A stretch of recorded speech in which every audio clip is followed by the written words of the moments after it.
Super cool. How are you, Steve? I'm good. How you doing, buddy? Good. Hey, thanks for joining me today. Absolutely. Listen, if you don't know who I am, I'm the founder of guitar-Zoom.com, Dan Denley. This is my sidekick, Steve Stein, my partner in crime, chief guitarist in residence. And if you would like to learn how to play some cool blues solos and keep watching, if you want to learn even faster, check out Steve's new course, Blues Licks. You can check that out. There's a link somewhere here below, or just go to guitar-Zoom.com. All right, Steve, let us have it, man. Turbocharge our blues solos. Yeah, so basically I think one of the biggest things that people get wrong when you're trying to build blues ideas is we use the same old all the time. So if you think about just coming from the traditional minor pentatonic, the first thing I want everybody to think about is the idea of dynamics. Like even when you play, adding a little palm muting, or picking a little harder and softer in different places, speeding up and slowing down, just these subtle elements that can really make a difference in your playing. Even just starting with something as basic as that can make a really big difference. If you're always just going, you know, there's no variety of anything happening, and you got to keep things kind of spicy, if you will, try and make them interesting. So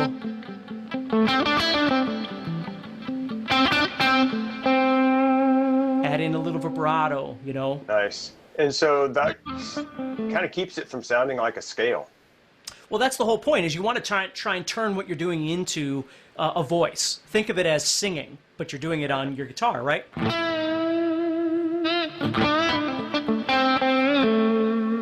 So even just these little things I'm playing, you know, I'm not trying to do anything too fast or anything, but and again, somewhere along the line, Dan, we're gonna do another hangout where, you know, I talk more about bending and some unique things like that you can do. But right now what I want to do is just give you some ideas to really try and change up the way you're approaching your guitar. So the first thing is just trying to kind of use some of these basic ideas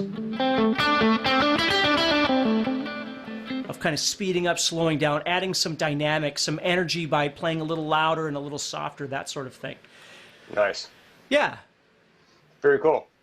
So the very first thing is like dynamics, soft and loud, speeding up, slowing down. Think of it as variety, you know. Another thing that you can do that I think works really well is, you know, you can call it string skipping. I just think of it as not playing everything in order, right? Instead of just going, you know, you try and think of,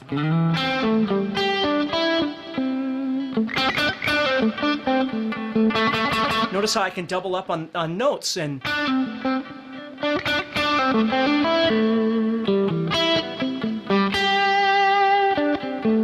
you don't have to play exactly what I'm doing. I'm just trying to show you some ideas, and of course we cover all of this in the guitar course too, but just something to think about a little bit. The next big thing though, Dan, before we move on, I want to show you that I learned this a long time ago when I was a kid, was this what I've always called a crossover. Like I take these two sevens on the fourth and third strings, and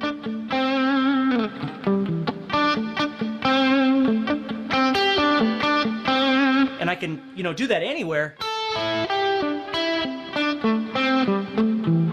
So I've always just thought of it as either on that side or that side of the pentatonic, choosing two adjacent strings and playing.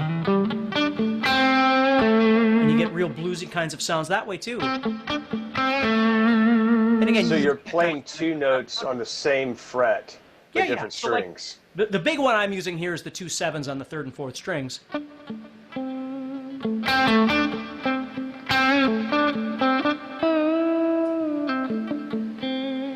I think that's amazing that sounds so cool, and it's only 3 notes. Yeah, and that's the thing, is we put too much emphasis on all of this other stuff, and don't get me wrong, the other stuff is cool too, but you can make really good music with minimal amounts of stuff if you just really start thinking about what it is you're trying to do. Dude, okay. That sounded so cool. I want you to do it again. Okay. So it's like 3 notes. Yeah. If I'm seeing correctly, you're only playing 3 notes. That's just standard pentatonic minor. Yeah. So I'm just playing everybody knows. A right here, the C, and the D of the pentatonic. And then what I'm doing is thinking about how I can double notes, do that crossover.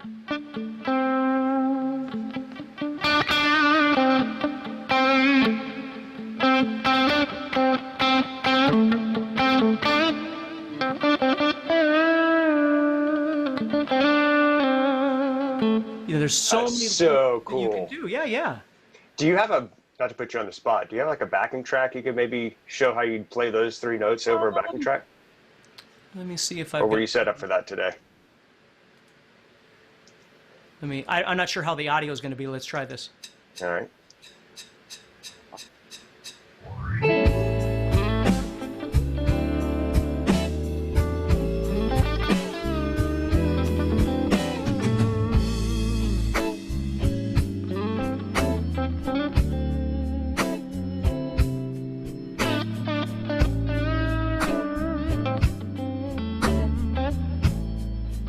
That's so awesome. Yeah, you know, it works well, just little things like that.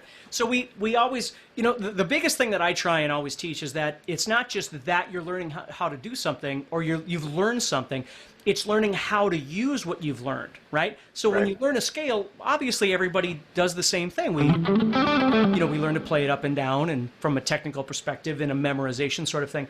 But we need to learn how to get in there and start trying to make it more interesting. So the next thing I want to show you is that same idea, but what I'm going to do now is I'm going to add in a new note, and this is what we call the blue or blues note that we're going to add into this scale. So now I'm going to be in this same spot right here on this A. Again, pentatonic is where I'm at. So I'm going to play this. And that new note right there with my pinky. And what I want you to think about with that note is that it's really kind of an ugly note to play and hold. So what we do is we use it, we go to it, and then we leave right away. And I can go to it by picking it. I can go to it by sliding.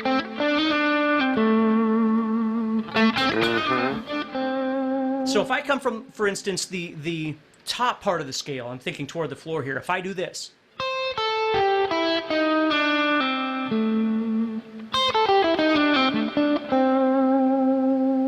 Nice. Now again, whatever fingers you want to use, but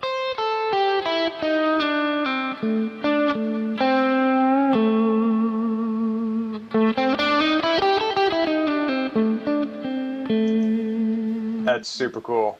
yeah. And you can also bend up to it, right?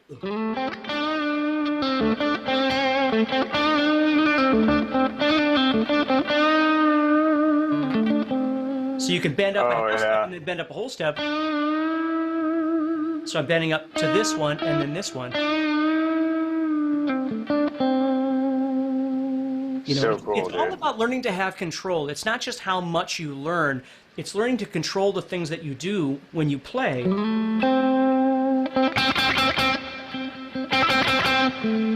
Right? I can decide how fast I want to play that or slow or, you know, right now my volume wasn't even very high. Now if I turn my volume up, you know, now I'm getting more aggressive.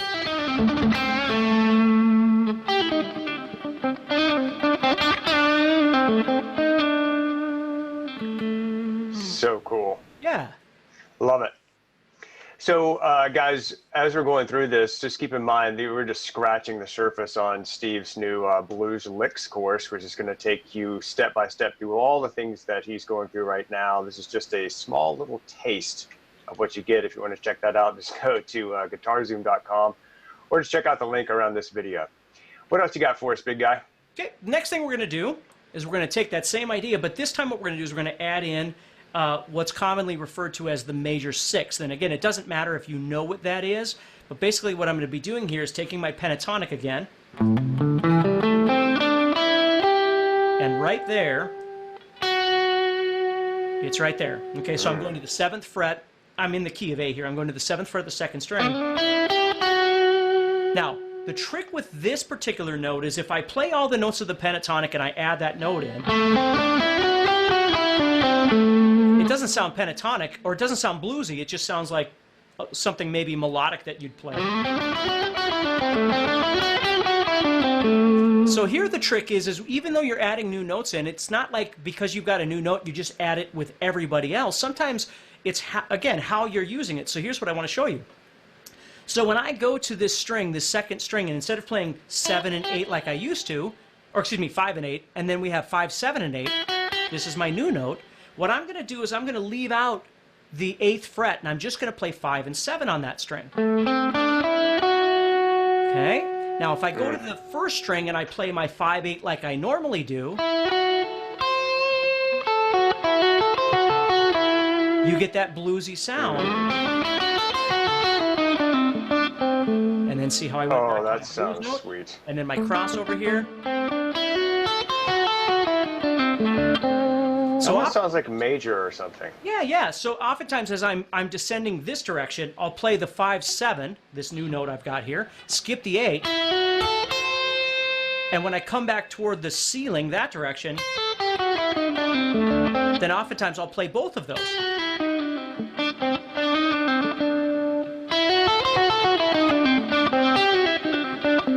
Now again, I don't want to play too fast or anything, but I just want you to notice that, again, my point is, I've added this new note, this 7th fret of the 2nd string right here, which is actually the note F sharp.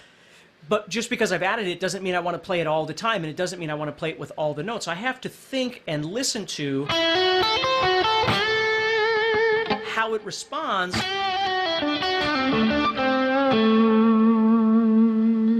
with all the other notes that I'm playing around it. That's so freaking cool, dude. Yeah. And what's really cool is you're adding these little extra notes, it seems like to me, to that pentatonic minor that everybody knows. And they're just like extra little bonuses that you get there with your pentatonic minor that just completely change the sound of it. Yeah, and like I said before, the trick is you really got to learn to work them properly. Like when you're playing all these things, if you just think of it all as it's all one thing. Like I almost think of it as like a 3D visual. Like I've got my pentatonic, and then I've got these new notes that are kind of hovering over the top, and I selectively decide when I'm going to play these and when I'm going to avoid them. So it's not just everything all at the same time, because if you had that mentality, then you might as well just play all the notes on the guitar all the time, and then it wouldn't sound like anything. Like what really makes it sound more bluesy is the fact of how you're combining those notes together.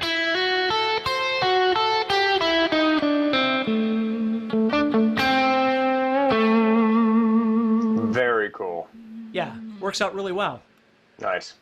So guys, look, if you're enjoying this, you'll love Steve's Blues Licks course, cleverly titled Blues Licks.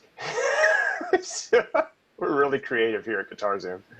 So if you want to learn more about that course, go to guitarzoom.com or click on the link below. Anything else? No, I think that's enough for now. We'll figure out something else for another hangout sometime and do some stuff. So can you kind of recap what we did today? Sure. Yeah, let's just quickly recap because we just covered a lot of stuff, a lot of tips. No, for sure. The first thing is just learning to think about variety. When you're playing, play loud and soft.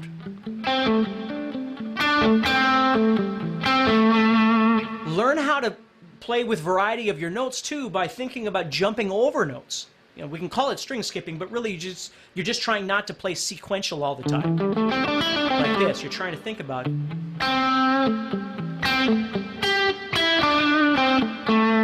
And then I start adding in some subtle elements like bends or vibrato. Maybe doubling on notes, things like that. The second thing we did is we started adding in the blues note.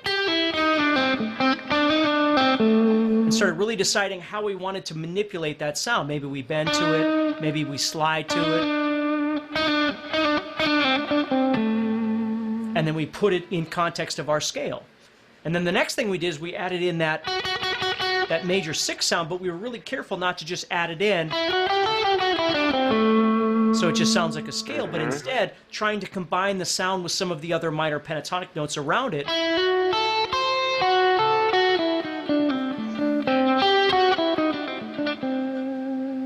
Especially if I had that blues note.